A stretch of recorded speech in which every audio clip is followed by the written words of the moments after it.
Chris Morris, you'll probably fault me on this, but The Day Shall Come seems to me to be a more serious departure from Four Lions. Or are you going to tell me it's in exactly the same theme?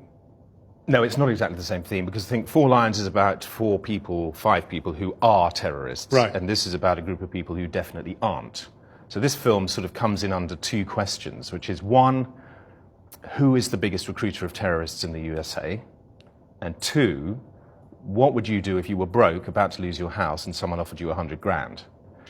And that's really, the answer to the first question is, rather surprisingly, the biggest recruiter of terrorists in the States is the FBI. Mm-hmm. And the answer to the second one gives you the clue as to how our story works. Because the FBI have accidentally, it seems, developed a system which works rather well. And the system is, they make up a terrorist plot, they find someone to try and carry it out, and they arrest them for doing that. And then get the kudos for having fought the Great War against terrorism. Well, they get all sorts of things, really. I mean, it's quite complicated, but I guess the essential element of our story is that these people are not terrorists, but the government ends up putting them in jail for very long as if they were. Yes, 25, 30 years.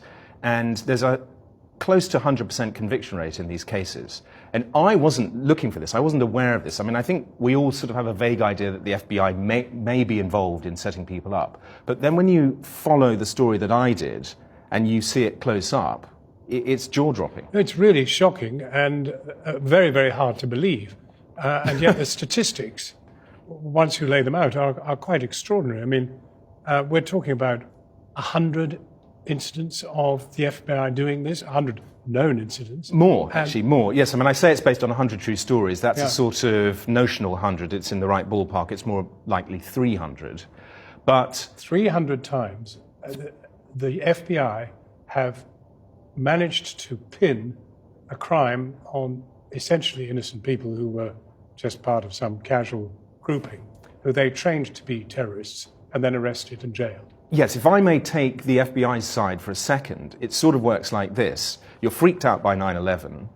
You have to cover yourself because you're implicated in some of the sloppy procedures that led to 9/11. So you talk the threat up. You say there's a sleeper cell in every city, and then you go and find it. Now, you don't know what you're looking for. And classically in the FBI, you talk about other people. You look at brown and black people because they are more likely, you think, to be a problem. And if somebody sticks their head up in one of those communities, then you surround them with false friends, informants, who will offer them money and friendship to try and lure them along a sort of carefully scripted program of self-incrimination, which results in that person going to jail.